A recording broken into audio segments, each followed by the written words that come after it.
That's true. Everybody makes mistakes while learning this language, while learning English language, and so did I. The fact comes here is, why will you be interested in knowing my mistakes? At times, it's not only about your interest. Sometimes it is important to know, sometimes it is important to learn from others' mistakes. It is important to learn from others' experiences because these are tried and tested. What you are doing currently at this moment, you may not be realizing this as a mistake. When I was doing that, when I was committing those mistakes, I did not consider that as a mistake. I probably considered that as a kind of a sympathy I was giving to myself when at times I was lazy throughout my journey. At times I didn't feel like doing, so I thought it's okay, I did all those things for that self-sympathy, we call it. So at that moment I didn't realize. And in the same way, sometimes you people also don't realize that these are your mistakes. So it is very, very important. It becomes crucial that somebody points it out for you. Somebody just makes you realize. Hello everybody, this is Tanya, your ESL coach, and today in this video I'll be talking about my mistakes I committed during my journey. When I started learning English, when it's not only about learning English, because some or the other way we have the exposure of this language since our childhood, but I could say the time when I committed to myself, now I have to learn this language, now I will be speaking fluent in this language. So I'm talking about that moment, that period when I started learning this language, that period when I started getting more and more exposure, I started trying to be fluent in this language. Let's start listing down my mistakes that I made while learning this language, and if these mistakes correspond to your mistake, then stop doing it right away. Otherwise you may have to suffer, and I really don't want you to suffer, because a person can understand this feeling of delay. If you want something and it keeps delaying, so I can understand this feeling, but if you don't want it to be delayed, so you have to work also for this, then only you will get it as soon as possible. The first mistake of mine is very common among learners or speakers, because I get to hear this so frequently, and I think this is in discussion also, people keep talking about it. It was I used to prefer talking to people of my level or lower than my level, and it was, trust me, it was one of my biggest mistakes, because as soon as I got the people of advanced level or people who were so confident, I always tried to escape from there. I never preferred talking to them, and even if I had to speak to them, if it was my compulsion, I could not do anything, I did not have any other option, then I started to shiver sometimes a bit, not much, because I always preferred talking on phone calls. I got that little bit of shivering, and I started to sweat also sometimes. So it's a very bad feeling that you start to shiver or you start to sweat just because you have to speak to somebody. It's such a pathetic situation, and it really lowers your confidence. Yeah, one more thing was also there with me. I have a little dominant personality, so as soon as I found people speaking more than me, I felt underconfident, because I always wanted to speak more. And if I felt at that moment that someone was speaking more than me, so I used to forget my words. I used to think that what I can speak now, like he or she already mentioned everything. Then after some time I realized it's not about what other people are speaking. It's all about what information you want to deliver to others, what you have to convey to others. It's all about that. And somebody's aura, somebody's personality, the way they are speaking, these should not affect you, because if it is affecting you, that means your concentration is not on you. You are thinking about others, how good they are at something, how well they are behaving, how well they are speaking, so your full concentration is on them. And it should not be like that. Like, you should give priority to yourself. Even if they are speaking well, that's fine. If their personality is good, that's okay. It takes time to get this feeling that somebody else's personality or somebody's aura will not affect you. It can happen only with meditation, and I know that nowadays people do not want to do this, because it's a normal human tendency that you get impressed, you feel impressed if someone is better than you. But you cannot be too great to not to feel all these things. Okay, so it's completely normal if you are feeling, but make your mind understand all the time. Every time you get this feeling, just make your mind understand that no, I'm not supposed to feel all these things. It's okay if they are good, it's their business, it's their life. What I have to concentrate on is me. I have to focus on myself, where I was yesterday and where am I standing now, what else I should improve on myself. These feelings should be there. Means it should only about yourself, what you are, how good are you at something which you are trying to improve, or something like that. The second mistake I would mention, I avoided interaction with opposite gender. You could say I was shy, and being shy is not something you have your control on, because you cannot really overcome this overnight. You cannot really get rid of this so easily, because shying is just a normal nature. But again, if you feel confident enough, if you work on your confidence, then this can also be removed.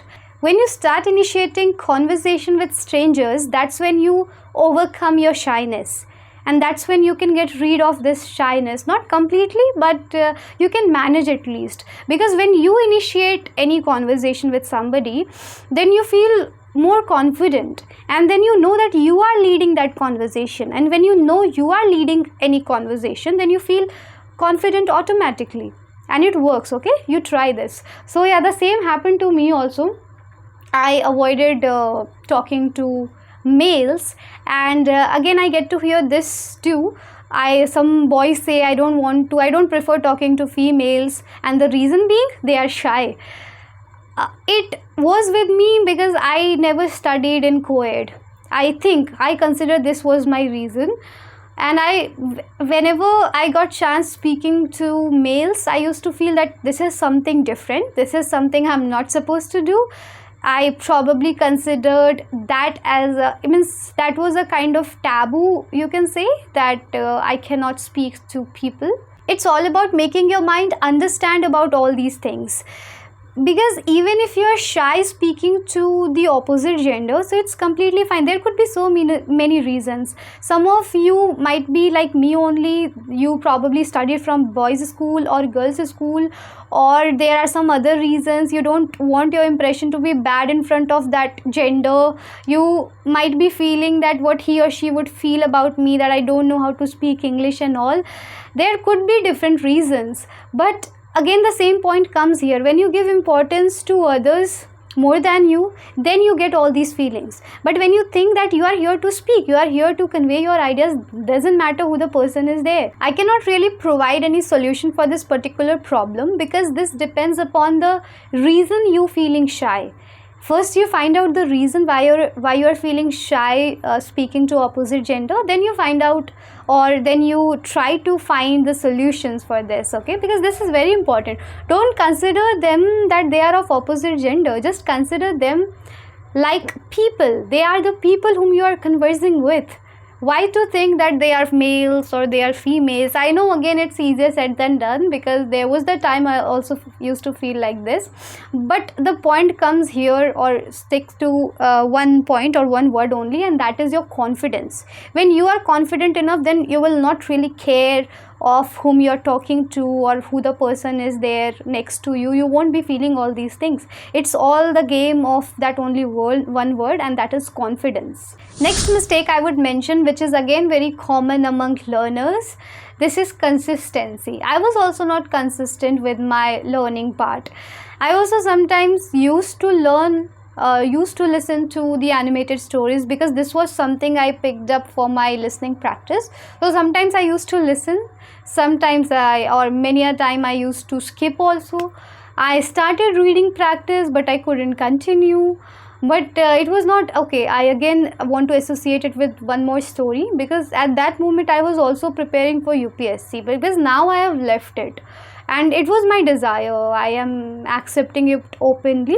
I wanted to do that, means I wanted to appear for that, but for some reason I couldn't.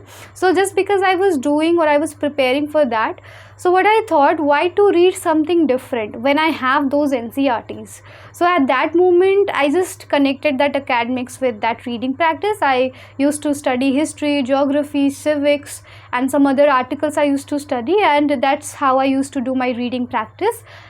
But I was not consistent, and it is naturally not possible to be consistent all the time in all the things. It's completely natural. Just, there is a line in Ikigai book that everything is fine. Means if overdoing is not fine, but don't torture yourself, don't pressurize yourself for each and everything, and don't make any strict routine. Don't try to be disciplined all the time. It's not possible. So the same thing happened in reading, listening, I mentioned.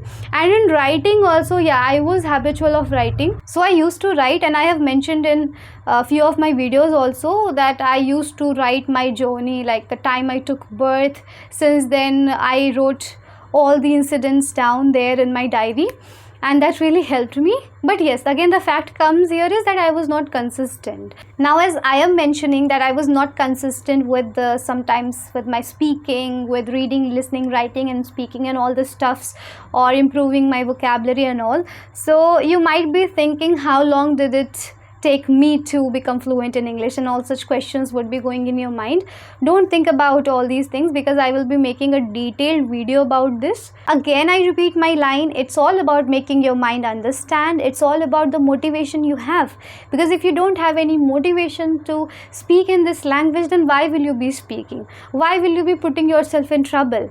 This matters, no? If you have a great motivation, then you will work upon your confidence, and you will work on everything, each and everything. And the last but not the least, I did not really focus on my vocabulary. I used to think that grammar is everything. If I can frame the sentences well, if I have good knowledge in grammar, if I frame it correctly, if I speak it correctly, that's all.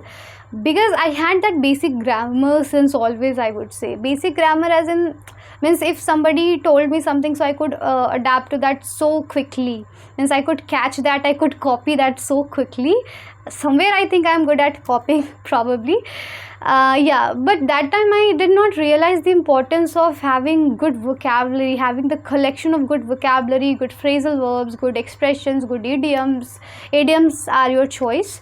But still I didn't realize at that time. And even when I started teaching, then also I didn't think it's okay. Means I don't know why, but for few months I did not suggest my learners to work on your vocabulary. I always suggested them. It was wrong, I agree, but now I don't do like this.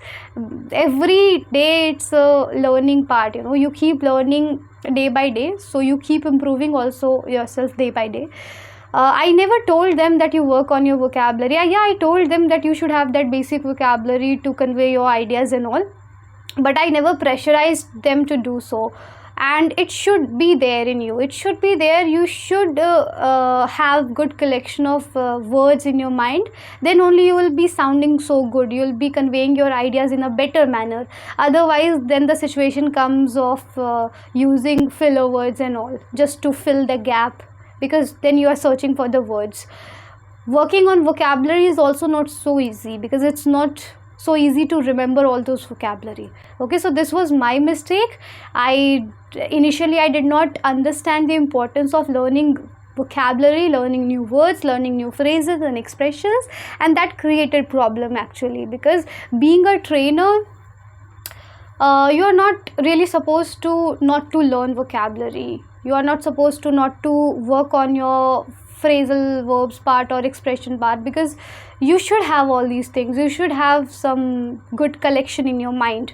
Okay, and it's not only about a trainer, it's about everybody. Okay, it's not about that this is a profession, then I am only speaking here. No, it's a language and everybody wants to speak. That's why everybody is here. No, if you all are here, so you all don't have to become a trainer, or you are not here for teaching purpose, but you are here to speak. So work on your vocabulary. I will now conclude the mistakes I did. The first one was, I think I may not be following any kind of sequence. Okay, let's try. I was shy speaking to opposite gender.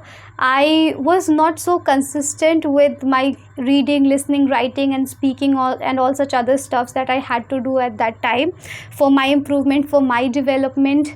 Then, as I mentioned, I did not understand the importance of learning new vocabulary, learning new words.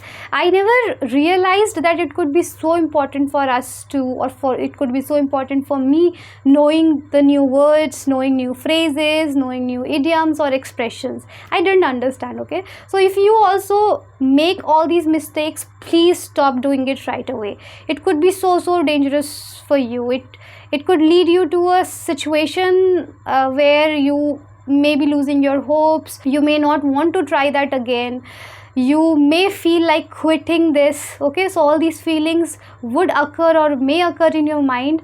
So stop making all these mistakes if you do so. And one more thing was there with me, that I was too conscious about my mistakes.